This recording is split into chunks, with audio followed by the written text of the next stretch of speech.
Those of you who are tuning in will hear very, very little from me tonight. We want to hear from the stars of the show. And sadly, this is not an anniversary as most people think of anniversaries. This is basically a situation where we talk about, and I posted this on social media earlier, that this is the only time in American history that an officially sanctioned bombing was authorized by a city government.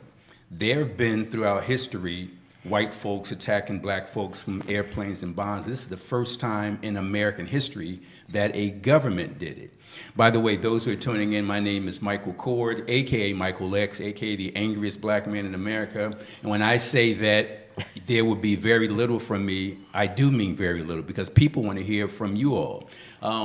The first thing I'll do is, Janine, I'll ask you to introduce everybody, and then I'd like everybody to make a quick, maybe 2-minute opening statement.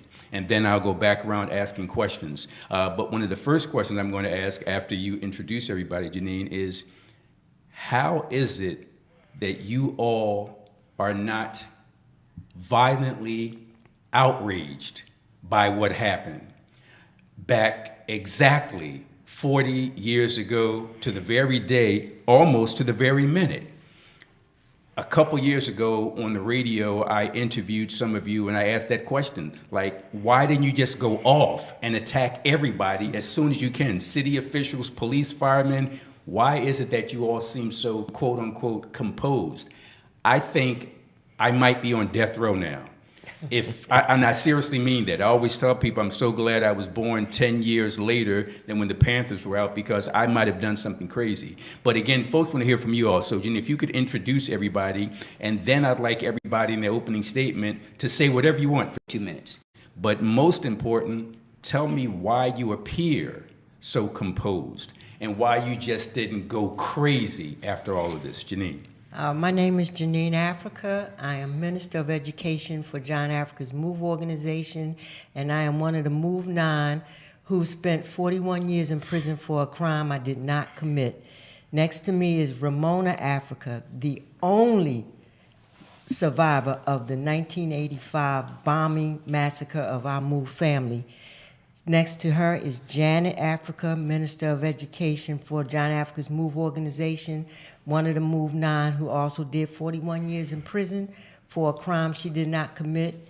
And Eddie Africa, Minister of Defense for John Africa's MOVE organization, and one of the MOVE 9 who also did 41 years in prison for a crime he did not commit. Wow, 41 years for a crime that you did not commit, and the only, I guess I can say this, bastard who should have been in prison never spent a day in jail. And innocent folks spent 41 years. Janine, and I'm going to go to everybody else afterward, but I asked at the outset, here we are 40 years later, almost to the very minute. Why are you sitting here now and not on death row for doing what many people think would have been justified in reaction to your family being obliterated and incinerated? 11 human beings, 61 homes. Why do you seem so composed? Or maybe you're at peace. You tell us. The thing is we are very angry, very hurt. May 13th, 1985 was one of the darkest days in our lives. The 41 years in prison can't compare to what I felt on that day.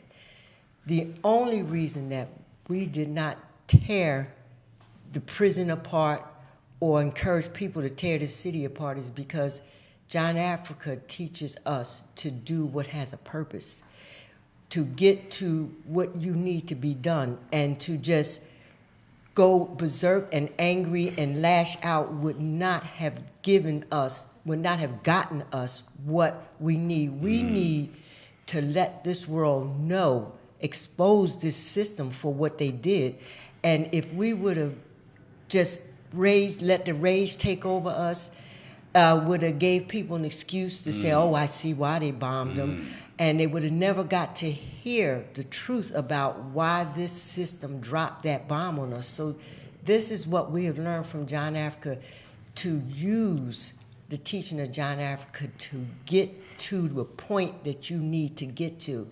And that is, just like you see, informing people, because this is affecting people. The more that they hear from us, from Ramona, about what happened May 13th, why it happened, it is opening people's minds, and they're starting to want to know about John Africa, wanting to know about MOVE, and starting to look at the government and condemn the government.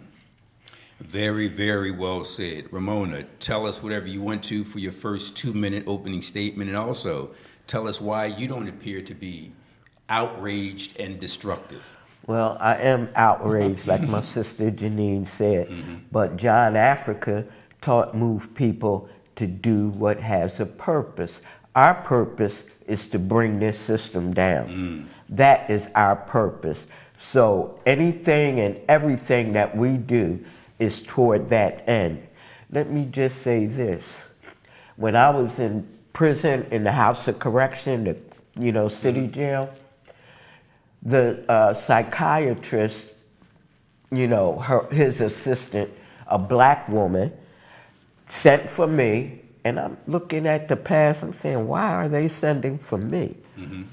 So I went to the office, and the woman, black woman, like I said, asked me, she said, "Hello, Ramona, how are you feeling? Are you feeling suicidal?" I'm like, suicidal? No, I don't feel suicidal. A little homicidal, yes, but not suicidal. I'm not going to kill myself and finish what they tried to do on May 13th. No. Very, very well said. We're going to come back to that. Janet. Rage. That's what I felt.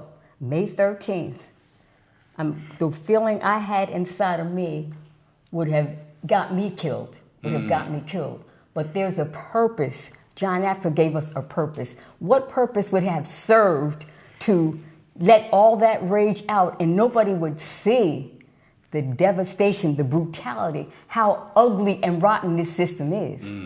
John Africa groomed us and is using us to expose this system to people so people can see what this system is. Do you realize how much power that is? How much power it is for us to be sitting right here, right now, and explaining to people why Ramona walked out of that house after they dropped a bomb, murdered 11 of our family members, our animals, and she's here to tell about it, to talk about it, to expose it to everybody so they can see exactly what this system is doing and has done. This is what John Africa teach us. You talking about rage? They murdered our babies. They put us in court, put us in jail 41 years, did things to us that were so brutal, so vicious, and so violent.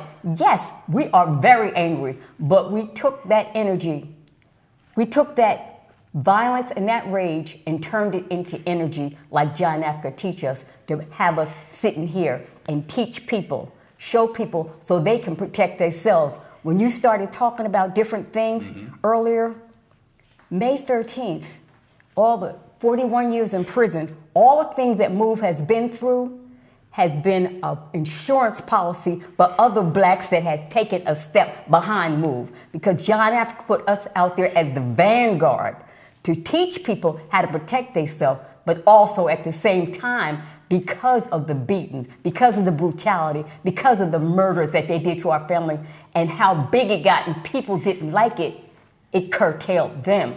So people that came behind MOVE to protest and demonstrate, John Africa gave y'all an insurance policy. And we have one that we're sitting here right this minute. Very well said. I love when I'm part of a panel and there are more women than men, because brothers tend to take over discussions. So I'm glad to see we got 3 sisters here. Please tell us a little bit about yourself and why you're not outraged and out of control. And maybe you are. Yeah. When I found out I was in the prison yard at Campbell Prison, me and my brother Phil, and some other inmates came and told us. And they were volunteering, about 50 of them. We with y'all, what y'all gonna do? Told them, no, this is between us and the city. but I felt like doing just what you said. Just going Natural human reaction. until I couldn't go no more. It was only because of John Africa that I didn't. Because before move,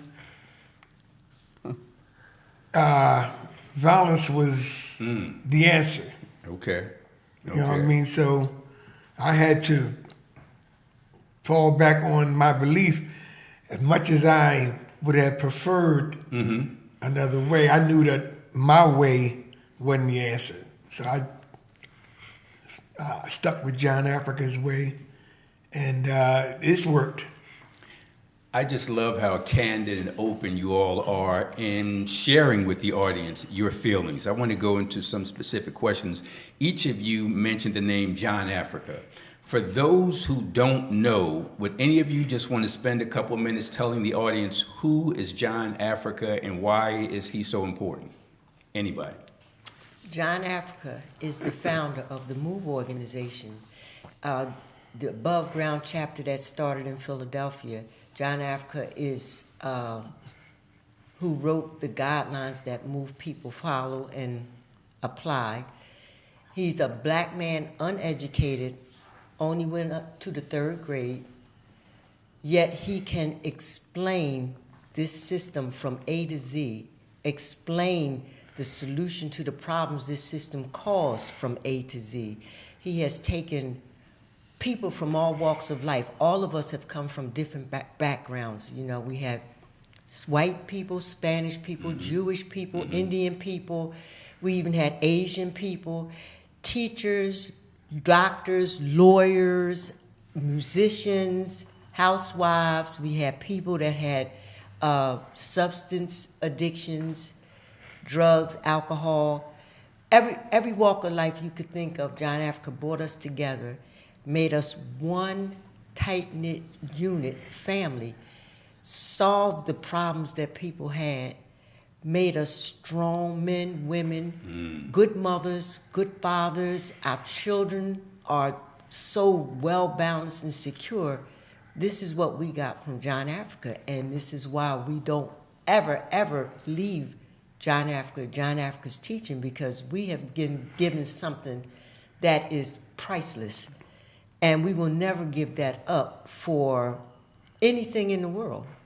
Anything in the world. No people out there I know would love to have somebody that understood them and was able to explain the different problems that they had and give them the solution to it for free, no charge. This is what we get from John Africa.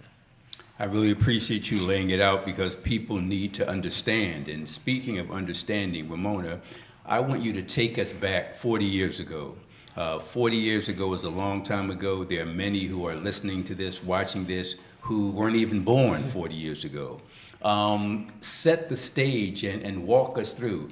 We know through media accounts that about 500 cops fired about 10,000 shots, that the flame from the bomb was about 7,200 degrees, that 11 human beings, including babies, were murdered, 61 homes, everything destroyed. We know that from media accounts, but you were there.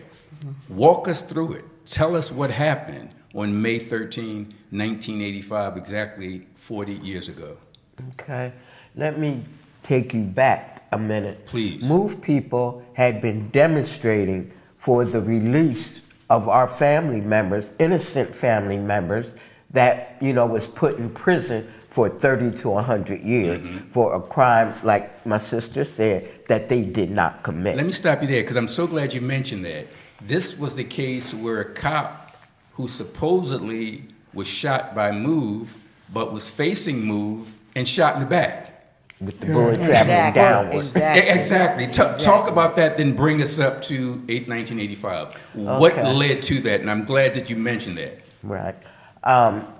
All we were demanding was a thorough, independent investigation into the unjust imprisonment of our family, like I said, for 30 to 100 years.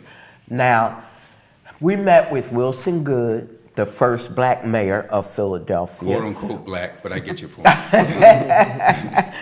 Well, we met with him when he was managing director, told him about our family and how we wanted one thorough investigation into their, unjust imprisonment.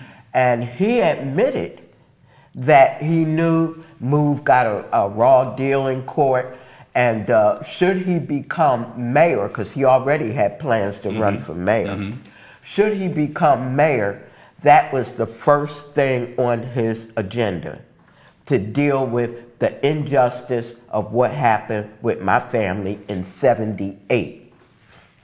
After we met with him, after he became mayor, we could not get a hold of him. He would not return our calls. He would not see us. He just ignored us, turned us completely off. So, that's why we had to take matters into our own hands and demonstrate through a bullhorn, let people know, inform people of what was happening with our family, Innocent people go to prison every day, and I'm sure you know that. Absolutely. But people don't respond to that the way they should. I mean, we were not going to sit back quietly in frustration while our family sat in prison for 100 years each. We were not going to do that. That's why we had the demonstrations that we had. We put, a bullhorn on our house, and people in the neighborhood, in Osage Avenue and Pine Street and, around that area, used to come by on Sunday afternoons. That's where we started, on Sunday afternoon. And they would listen to what we were saying and ask us questions, So the information was getting out there. People were beginning to understand why we were, doing what we were doing. And the government, the system could not have that. They could not afford that example to be out there and for people to be encouraged to follow that example. The example of John Africa is so powerful. I mean, John Africa never went the system's way, but the system started coming John Africa's way. I mean, look at your hair. You got hair like ours, In court. John Africa told us, when people start making fun of our hair, don't worry about it. Before you know it, a lot of people are going to be wearing their hair like this. Celebrities, famous people. And what do you see today? You see celebrated football players with locks hanging under their helmets. Absolutely. Absolutely. You see actors and actresses, all kind of famous people wearing their hair in locks, So what John Africa taught us came to fruition. Now, the same with natural childbirth. John Africa taught Move women, encouraged Move women to have their babies naturally. No other species of life take their babies or go to a hospital to have their babies. They give birth naturally, Now the system is encouraging that. Move people breastfeed our babies, because none of the processed food that you can buy in the stores is as healthy and strong enough for a baby like mother's breast milk. So John Africa initiated that, set that example, and now people are starting to follow it.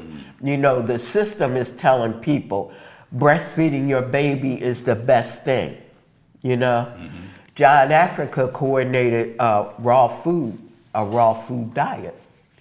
Now, when people first found out about that, they were like, raw food? You can't feed your children raw food. It'll make them sick, et cetera, et cetera, et cetera.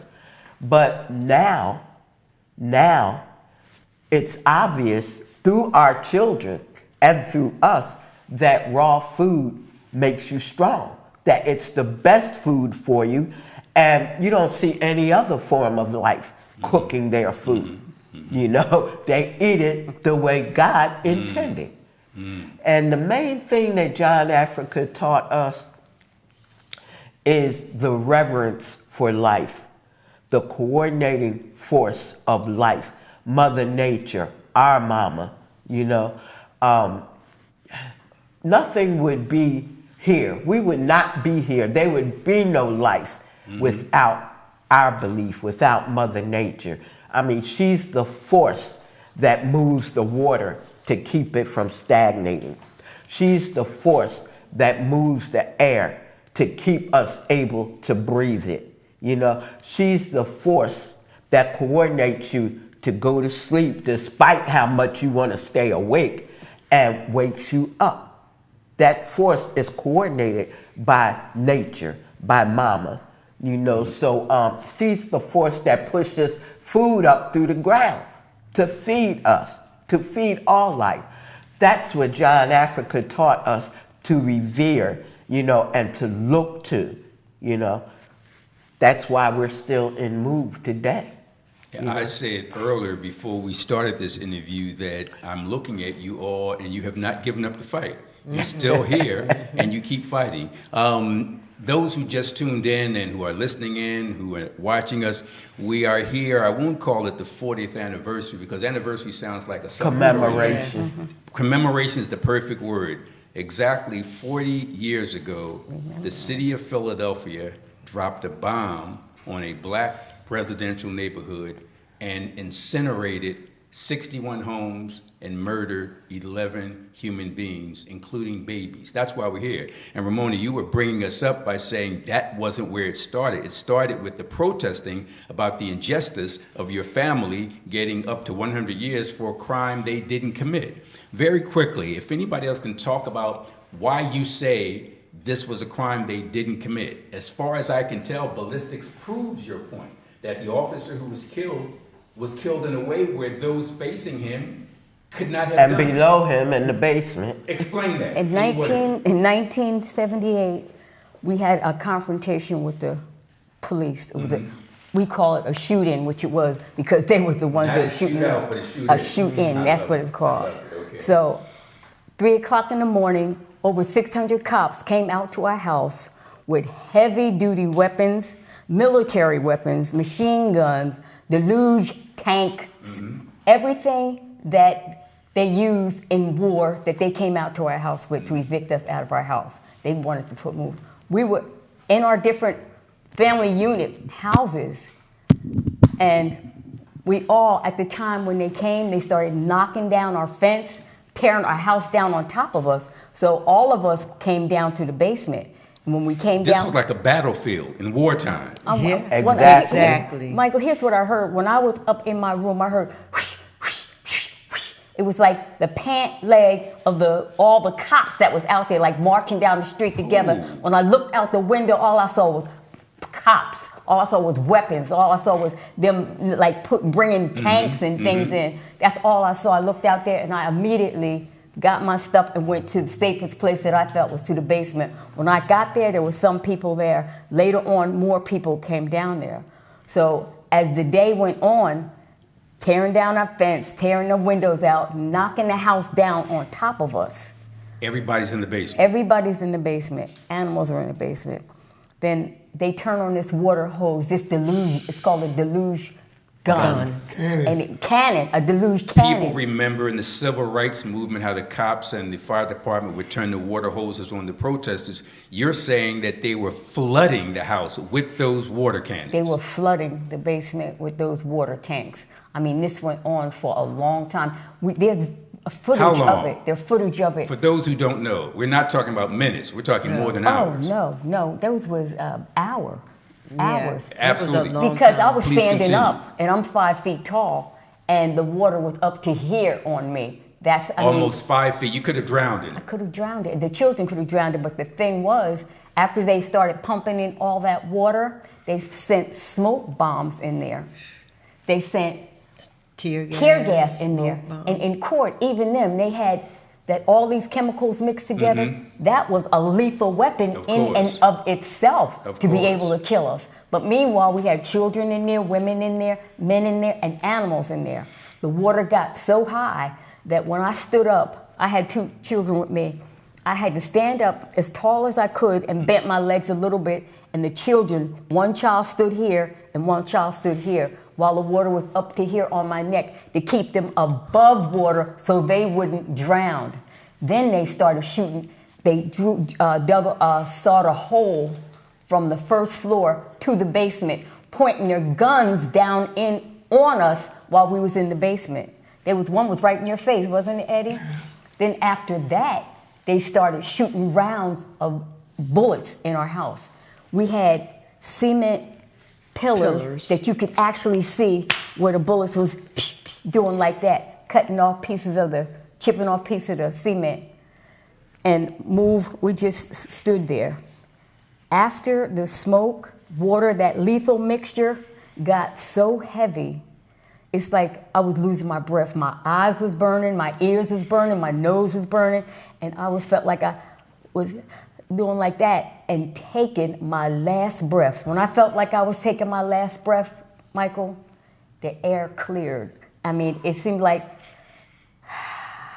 I could breathe. I looked around, it was still smoke. Meanwhile, don't forget, y'all, there was babies in that basement. How many people were in the basement? There was actually 12 adults in that basement, but 9 of us got, we'll talk about that later. But at the time, when they shot the bullets in the house, you could just feel the vibration. They were sending, the water pressure was so high and so heavy. The wood from our fence, which were 6-foot railroad ties, was shooting inside that front window. So that should tell you how much pressure was in with that. Then they started shooting rounds and rounds of ammunition into our house, nonstop. Then they stopped.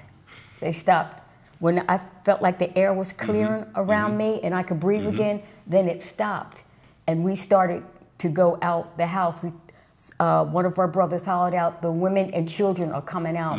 When I turned around and looked over, the stairs that was leading from our basement to going upstairs were charred. You couldn't even go up the stairs.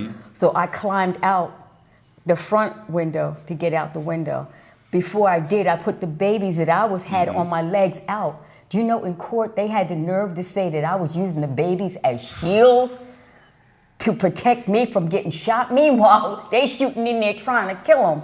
So when we get out, we don't even know anything about this cop until we get taken down the roundhouse. When they took me out the basement, they roughed me up, handcuffed me, shackled me, and threw me in a paddy wagon, took the 2 children away from me, just snatched them. I don't know what happened to them. When I got down to the roundhouse, I still didn't know what was happening, who was alive and who was dead, because all that was happening, I just knew some of my family had to be dead based on what they was doing. So later on, as time went on, I heard more move people, and I felt relief because I knew they hadn't been dead. But when we went to court, we found out that Delbert had been shot and beat damn near to death. Brutally beat. I've never seen a Did you ever see that? Where a person is kicked in the head as if it's an attempt to kick a football into a field goal. I don't know how Delbert's head remained on his neck. I'm telling you. And not only that, at the beginning, they took a helmet and slammed him on the head with that. And then behind that, another cop came with a rifle butt, bam, and hit him on the head with it like that. Then when he went to the ground, they kicked him, just like you said, and it was so hard. When we saw the video in court, you could see his body lifting up off the ground.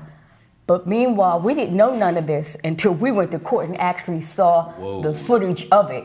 We didn't know any of this until we went to court and found out that a cop was shot and killed. And they turned it around, railroaded us. Instead of blaming the cops for killing their own cop, they accused us of doing it. This cop was shot with a bullet that they say traveled downward. All right, we were in the basement, making it impossible for a bullet to come the trajectory to be the way they said it was. So it was impossible. 9 of us got sentenced 30 to 100 years for that. So what are you saying? 1 bullet, 1 gun But meanwhile, it was 9 of us. Are they saying 9 of us put our finger on the trigger at one time to sentence us all 30 to 100 years? The trajectory to prove that Move did it. I mean, in court, they already had all the evidence that it was not Move, but because they wanted to stop us, because they wanted to stop John Africa, they used it as an excuse to railroad us and sent us to jail for 30 to 100 years. Those of you, can I say something? I want to hear from you in just a second. I just want to make sure everybody understands what we're doing here. We're talking about May 13, 1985, but we're leading up to what caused it. And now I'm going to turn it over to Eddie. Eddie, would you please add your perspective to all of this? At the point where Janet was talking about the water and the gas and all of the other stuff and the bullets, we had 2 houses, 309, 307. The cops went into 307. We were in 309. Their intent was to shoot us from that way. Whoa. So they blew the wall. They blew the wall down, going from 07 into 09. They blew a big hole in the wall, and so now they're shooting from that area. Above my head, they cut a hole into the joint, and when I looked up, it's about 4 or 5 cops pointing guns at me. So I just said goodbye to my family and waited. But the point being, whatever they did or tried to do didn't work because we were protected by John Africa, John Africa's strategy. And it kept us alive even when we didn't understand. So to continue with that, coming out, I think all the men were beaten on, but they this is their way. They when they got you at a disadvantage, they abused you, and then took us down to 8th and Race, and we went to court. Well, I did, basically naked. They took all my clothes, gave me a piece of paper gown or whatever, and sent me to court like that. But because the object was to not only demean us, of course, they were trying to humiliate us. Of course. You know what I mean? But we've gotten past that and stayed strong. Very, very strong. In fact, you all outlived many of the cops who were involved in 78 and outlived the cops from 1985. Let me ask you all, how do you explain that? I mean, some of the cops committed suicide, others died from horrific diseases, and you all are still standing. How do you explain that? Well, because people don't really understand when we say the teaching of John Africa. John Africa instilled a strength, not only about family, but physical strength in us, gave us a foundation that carried us through 41 years of prison. And if anybody ever been in prison, to survive in prison that long and come out with all your faculties and your mind is miraculous. Yes. And that is what we have gotten from John Africa. And those cops got what they got because I don't care what people say about us, fighting for life is right, is godly. And that is what Moo's belief is. Those cops was not doing what was right. They were trying to stop God's beings. And so they got the evil that they spit out, the hate they spit out, Great point. They got it back, you know, because they threw that tear gas in there with our young children. But the cops outside the house was the ones that had to go to the hospital for smoke inhalation. You know, they shot all those bullets in that house, but the cops outside that house was the ones that got shot. You know, and they're the one cop that beat Delbert, his wife shot him. Absolutely. Yeah. He was violent and vicious, and he beat her, and then he was getting ready to beat her mother, and she shot him, and he was a vegetable till the day he died. Because, you know, there is a force out there. And people say it all the time, you get what you put out. You get back what you put out. And we have always made it clear that we are fighting for God's life, for God's being. And you trying to stop that, that's God and the devil. And you see what happens with that. You see what happens, you know. And I want people to understand too, because some people have in their mind like, oh, well, they probably did have weapons and was shooting. You have to picture how that scene was. They knocked out all the windows to the basement, and we're sitting in the basement, and the police are in all of the windows of the basement, almost as close as we are. And just so we're clear for the audience, we're talking about 1978. 1978. Okay. They're sitting so close to us, we can see their face, we can see everything.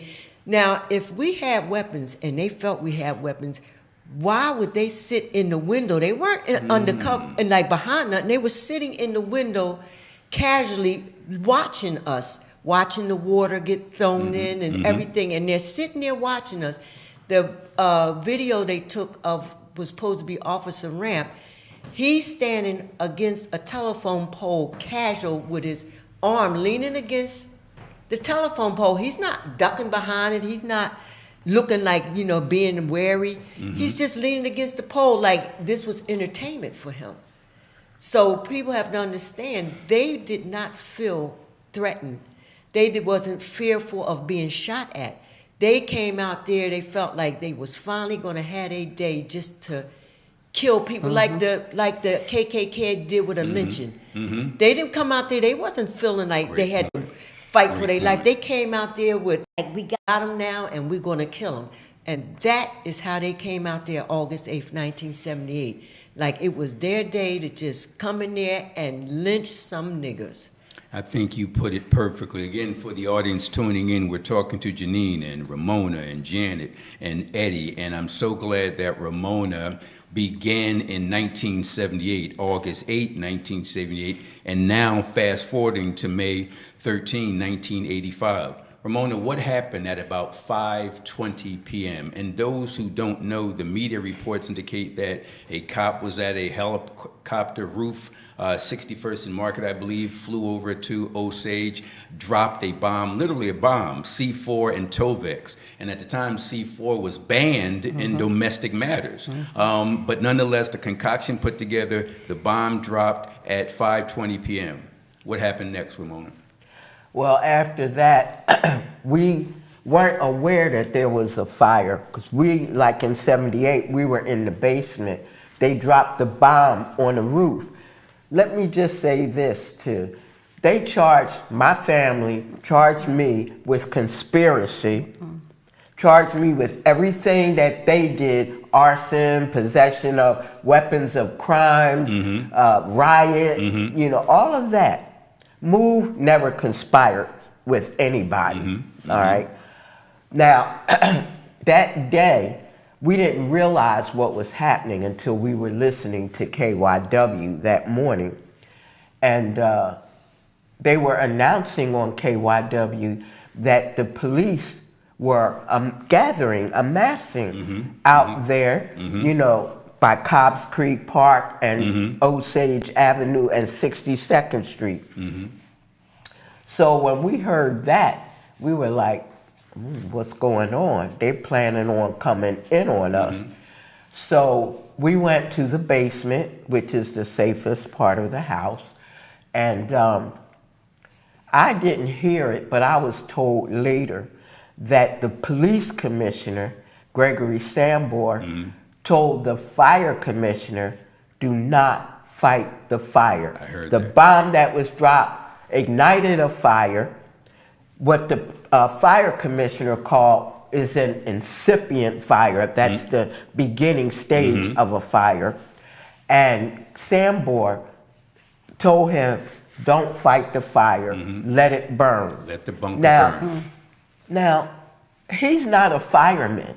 He's not the fire commissioner. He's the police commissioner. Great point. Now, he had no right to tell William Richmond, the fire commissioner, that. And more importantly, the fire commissioner had no responsibility, no, authority to even listen to Gregory Samboy, the police commissioner. He could have told him, look, this is a fire scene now. This is my area. You want something to do, you go talk to your cops, tell them what to do. He didn't do that because the fire department, like in 78, was conspiring with the police department, you know, to kill off Move. So what that else- was the intention. What else That's happened? exactly the intention. So I want to ask Janet and Eddie, what excuse did the city have for approaching the Move House on May 13, 1985? I mean, it wasn't just out of nowhere, or was it? What reason did they give? They said there were complaints from neighbors that we used profanity. Now, we did use what they call profanity, but only to describe what is profane. Rape, Point. Great point. bombs, Great point. you know, guns, automatic weapons, Great point. bullets Yep. that don't do anything, don't give you life, they take life. Okay. You know? So, yeah, we did use profanity. We got on the bullhorn and was explaining to people why we were demonstrating, protesting our family being unjustly imprisoned. I also want to point out that 9 of my sisters and brothers were accused of, tried, convicted of the murder of one cop. One cop. 9 of them went to prison for 30 to 100 years. May 13th, when 11 Move people were killed, men, women, children, a whole neighborhood burned down. Nobody, not one official Not one. was ever held accountable for that, ever charged for it. They didn't have no murder charges against them, you know, but that's the difference. 9 Move people going to prison for the murder of one cop, which they did not kill. The government, the system, killed 11 Move people. Nobody went to prison. There were, I think, 3 investigations. You know, all we were asking for was one single thorough investigation into our family's unjust imprisonment. But after May 13th, Wilson Good got his friends, picked his, you know, select friends, called a Move Commission. That's what it was called. Then there was a state grand jury investigation and a federal grand jury investigation. Still, not one official was ever held accountable. Now, the Move Commission did not have any indictment powers, but Wilson Good knew that when he created that commission. I mean, he's not a fool. Great point. You know, so he knew that. Not only did the commission not have the authority to indict, you know, officials for their crimes, but the federal grand jury and the state grand jury, they do have that authority, but they did not use it, you know. So, you know, people around the world. Wait a minute, Mona, but tell them, even Goods Commission said they used excessive force and that it was, what do they call that, murder? What's Well, that word? one of the things I can say why, before you all continue, I'm honored to have worked for the great Charles Bowser. And Charles Bowser was a member of the Move Commission. And in his separate report, he wrote that Wilson Good, quote, committed a criminally evil act, unquote, and said some people ought to go to jail. One of the Move Commission members said it. And my other mentor, who's still around with us, the great attorney Leon Williams, tried to file a private criminal complaint. So the system protects itself, and that's what happened here. Eddie, let me quickly jump to you. So we got 1978, we got the Move 9 falsely accused of killing Ramp, Ballistics evidence proves that. It's not that you are innocent because you say you're innocent. The facts prove that you're innocent. Nonetheless, did 41 years in prison. That takes us to May 13, 1985. For those who were around then and for those who weren't around then, I want to ask Janet and Eddie, what do you want people to know today, 40 years later? People who are watching this, people who are listening, what should they walk away with after hearing from all of you? But right now, Janet, you first, and then Eddie. What should people walk away from this interview understanding that before maybe they didn't understand? Well, I think people should walk away with the understanding of what was done by this government, the measures that they will go to stop John Africa's revolution. You know, we were talking with you earlier about that federal trial. Explain that. I want folks to understand, because many people hear you talk about John Africa with such reverence. And other people might say, well, who is this John Africa? He's a nobody. He's never done anything. But I was telling y'all, this guy beat the feds. I've been an attorney for 30 years. I've never beat the feds. Talk to us about John Africa in that federal case, then we'll go to Eddie. Well, they trumped up charges against John Africa, saying he had bombs, he had weapons, all kinds of charges that they usually put on black men.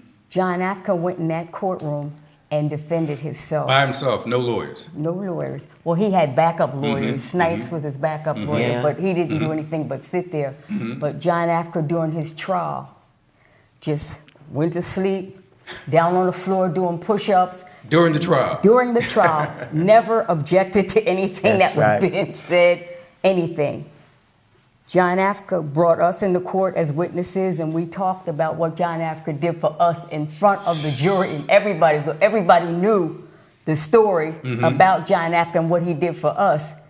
John Africa, despite all the odds against him, and you know how the feds are. They say when the feds is after somebody, they always surrender. get You their man. plead guilty. When the feds come, you work out a deal. Why? You work it out because you know they're going to get you. Yes. And the way that things were set up in that phony court case was, it's like impossible for them to have not gotten John Africa. But John Africa walked out of that courtroom, a black, uneducated, money poor black man, innocent of all charges. Do you know this government was done? They were through. John Africa has beat them in everything. The only legality that they believe in to use against people to put them in jail, that even failed, and he walked out. They were so mad. That was another reason for that May 13th, you know, because they were mad that they wanted some way to prove that they was more powerful than John Africa, because they couldn't prove it in their courtrooms, like you said, that never loses when they go against a man. Absolutely. But they lost against John Africa. Let me apologize. I did interrupt you to talk about that case involving John Africa. But before we wrap it up with you and get to Eddie, again, tell us what the listening audience should walk away with. What should they remember of all the things you said here tonight?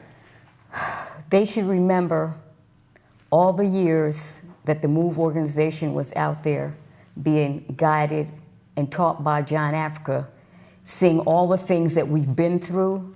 I mean, we've been through some hard, heavy things, but look at the strength, the will, the commitment that John Africa gave us to be sitting here today to show people that what John Africa's teaching has done for us and can do for everybody.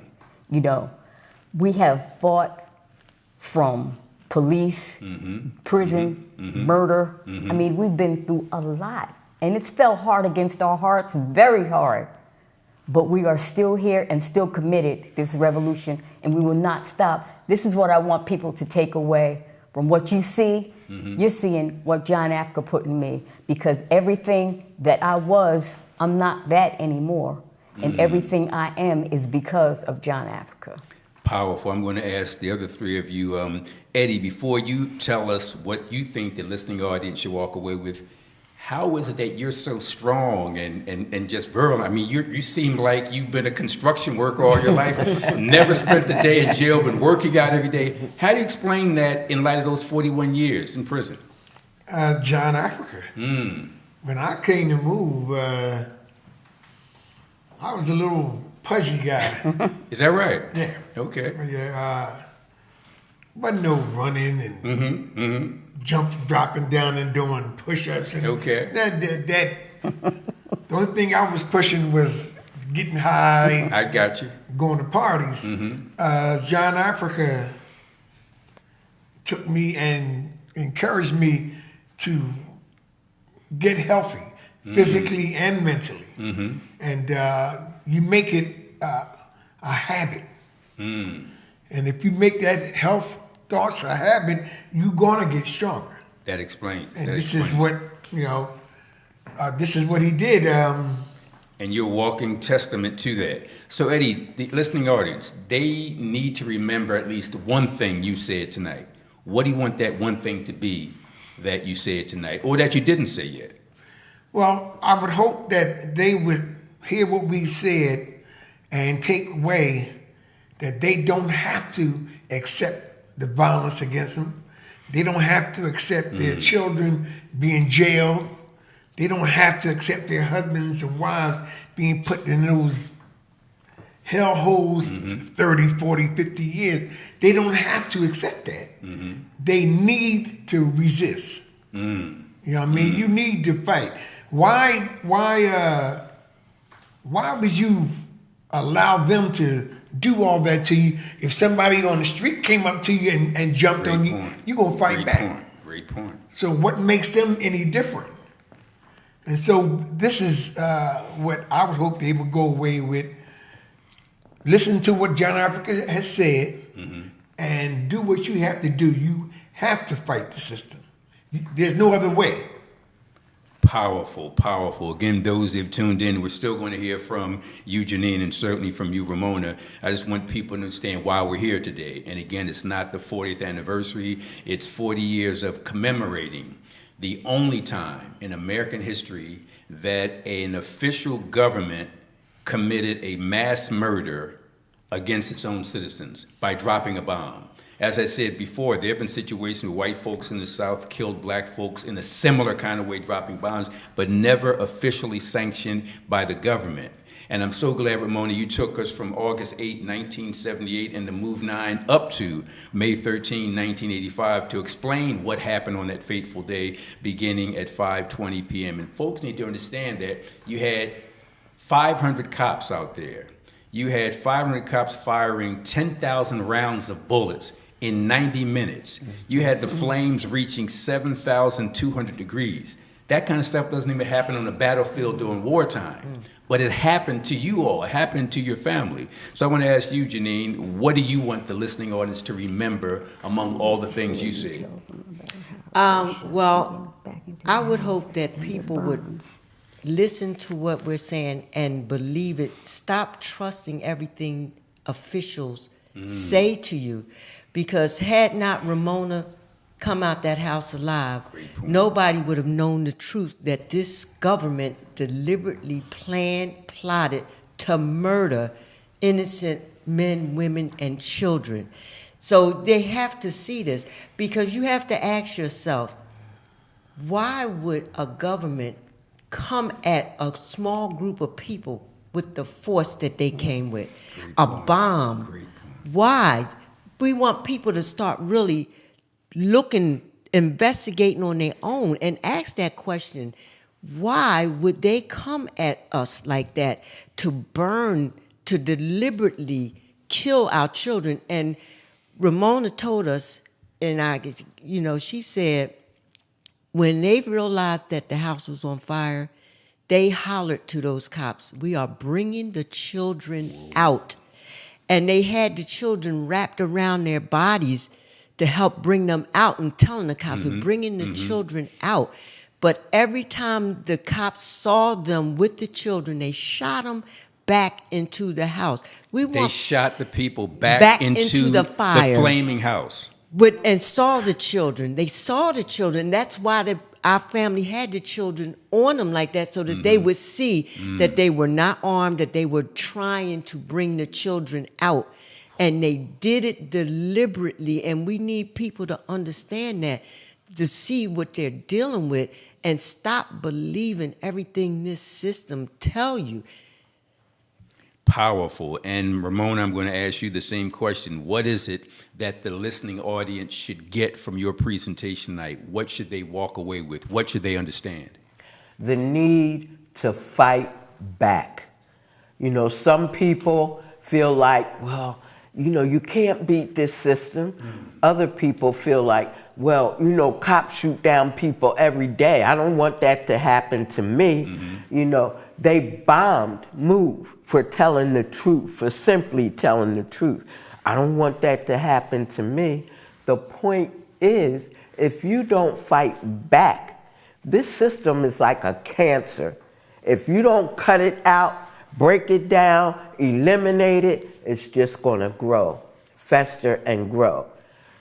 People need to fight back. They need to understand that in spite of fear of fighting back, you need to be fearful of not fighting back. Because then you're not protecting yourself, not protecting your children, you know, not protecting your family. That's what I would like people to take away, you know, from our program tonight, the need to fight back. Powerful, powerful stuff. And before we wrap this up, I believe we have about an hour and we're close to I want people to finishing see it. these burns. And that's important. I want to make sure that those who are doing the video will show that. Spend a couple seconds or a couple of minutes, Ramona, explaining those burns. Well, these burns didn't happen in the house by the fire, but it was so hot from the fire outside our house, in the back of our house, that's how I got these burns. You know, there was a big driveway in the back of our house, the length of Osage Avenue, and then there was an alleyway that had, you know, wrought iron, you know, decorations. So I got these burns when I came out the house, being shot at, you know, and climbed up the alley wall, the driveway wall, and, you know, walked down the alleyway. It was those wrought iron decorations that caused these burns. Not only do I have these burns, I have a burn right here, my thigh, you know. So You know, they tried to burn me to death. They literally tried to burn you to death. So let me ask this, Ramona, and it's funny because each time you all say something, I'm thinking I had the last question, but then when you say something else, I got a follow-up question because this is so fascinating. Many people would say, okay, Ramona, what was done to you was an injustice, but couldn't you sue the city for financial compensation? Tell the audience about that. Well, first of all, we're not interested in money. We want these officials held accountable for what they did. That's our purpose.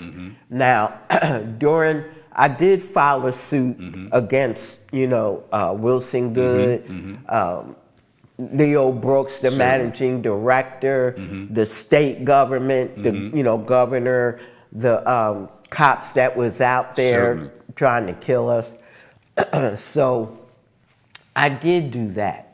But what happened was, when the jury heard what had happened, they found those officials guilty. Guilty. So, I'm sorry. Yeah, we'll get you some water. Take your time. And while we're doing that with Ramona, let me ask the other three of you. We can't end a discussion about May 13, 1985 without naming the victims. We got to say their names. So if any one of you, 3 or 4, want to tell us who were the 11 victims of murder at the hands of the city of Philadelphia. Well, it was my son, Lil Phil, Dalisha, Janet's daughter, Tree and Netta, Consuela's children, and our sister Sue Africa, her little boy Tommaso. And then they said John Africa was in the house, Frank Africa, Teresa Africa, Conrad, Rhonda, Raymond, Wow. And all our animals, they just killed them with no hesitation. And we want people to realize it was not, like Ramona said, it wasn't like a attack that just got out of hand and went wrong. They planned this Of for course. a year. They had a simulation of our house that they built out behind the police barracks, and they I planned never heard it. that. Yes, they practiced this for a year, for a whole year. So this was not just a brutal murder, it was a premeditated murder. It's Absolutely. something that was planned. Yeah.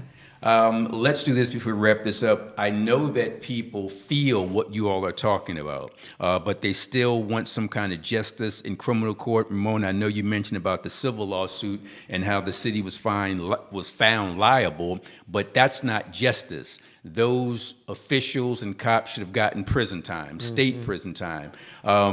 What, besides sympathizing with your plight, what can the public do right now to help you with the message you're trying to put out there? I know you're not about money, I understand all that, but what can the audience out there do to support?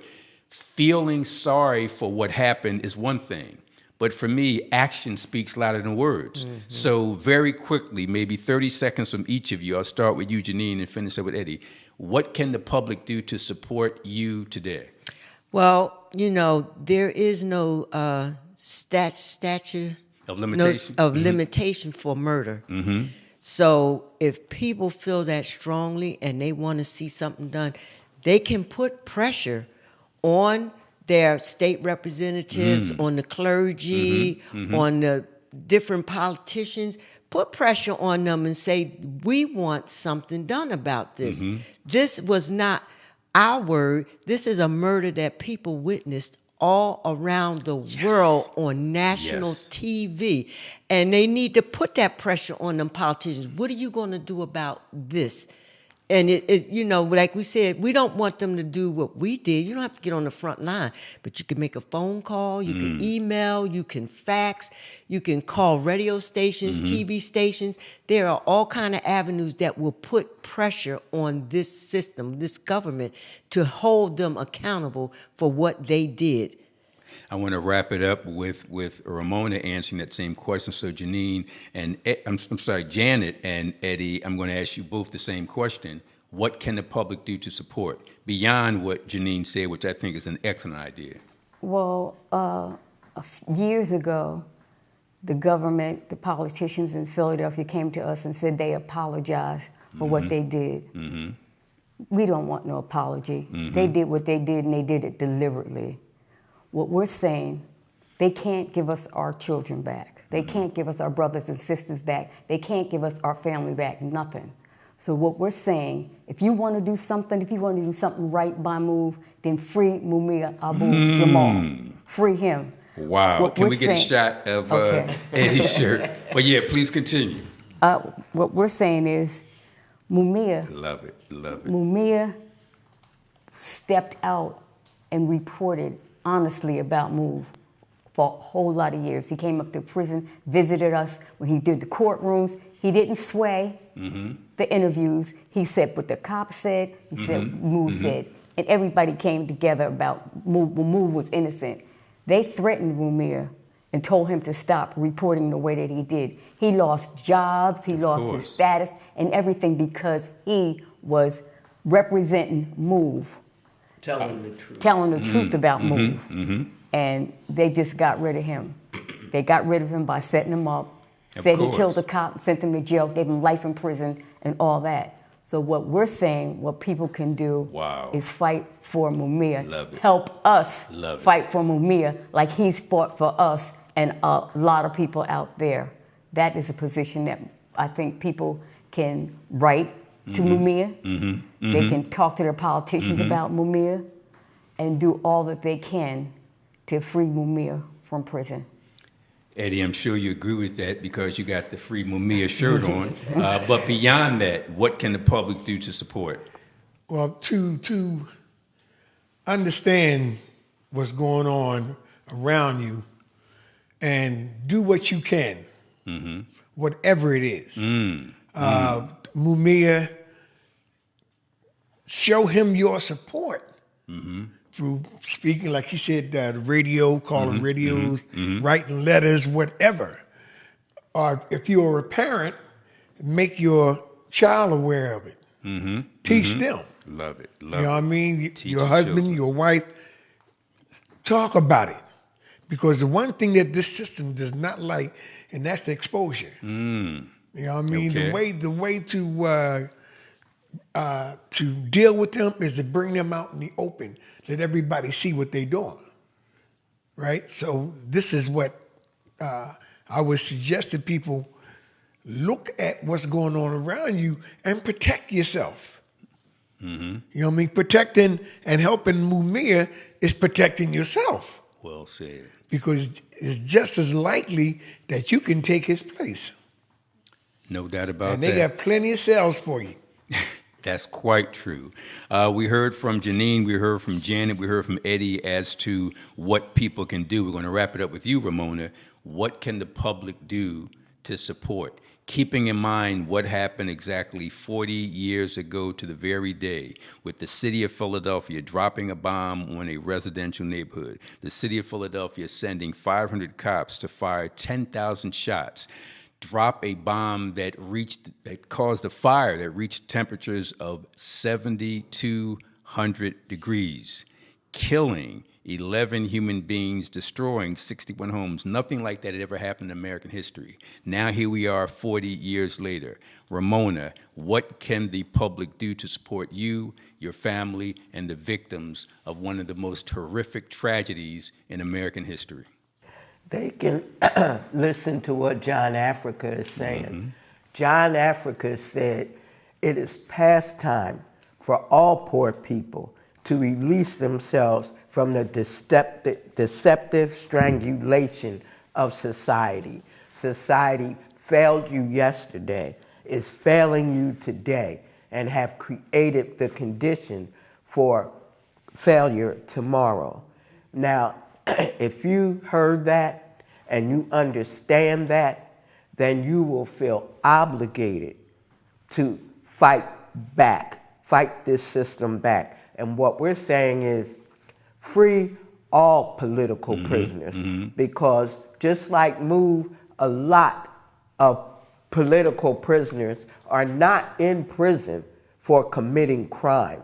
It's not like this system has a right to act like they're against theft, against stealing. When they stole this whole, I was getting ready to use profanity, I hear you. a whole country, all right? Very true. They cannot act like they're against murder.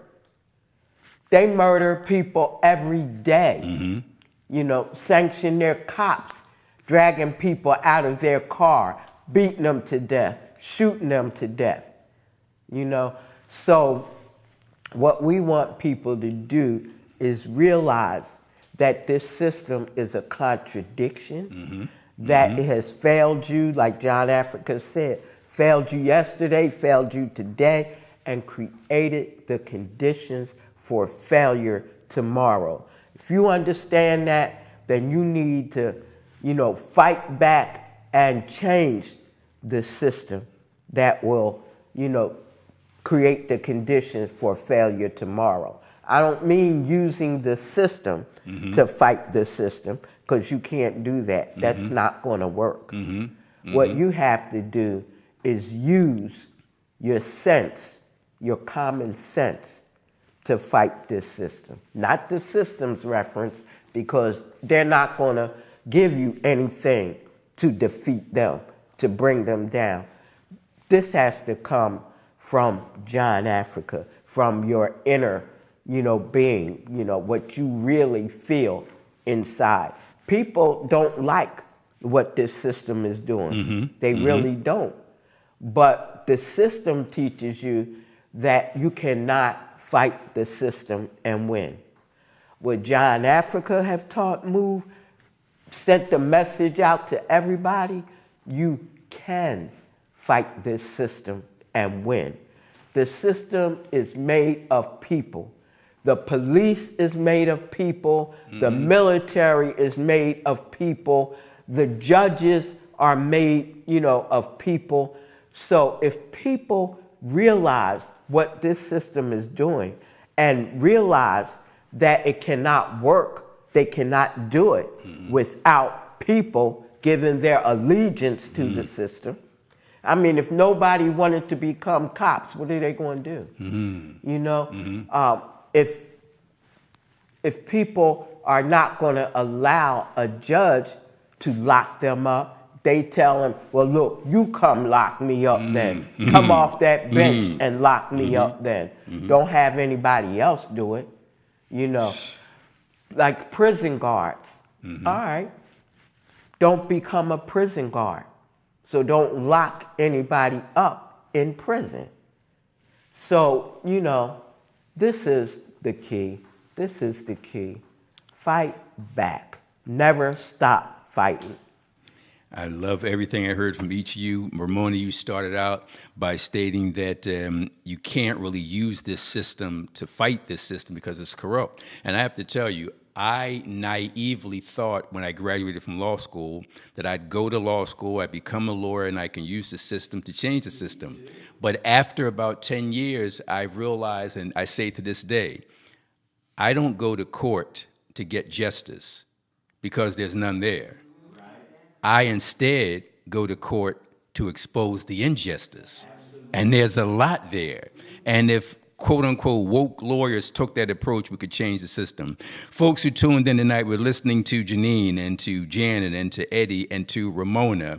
And on May 13, 1985, when the system thought it was stumping you all and your family into the ground, they didn't realize that unconsciously and unknowingly, they were instead planting a seed. And you're the fruit of all that. So I got to tell you, I want to thank you all for being here. I want to thank you for sharing your thoughts with the listening and viewing audience. This was a powerful, powerful presentation, and I hope folks listen closely and do something. Do precisely what each of you suggested, because we can't just look back at 40 years ago and say this was horrible. Yes, it was, but damn it, do something about it. And you all told us what we need to do. Thank you very much. So it doesn't happen again. That's the main thing, so it doesn't happen again. Thank you all very much, and we'll be back 40 years from now, all of us. That's right. That's right. Thank On the move. you, Michael, for inviting us and giving Move the opportunity to tell people about Move, so they don't think they can hear about it from anybody else, from the media, from politicians, from the clergy. It was the black clergy that campaigned for Wilson Good's re-election after the bombing. Powerful.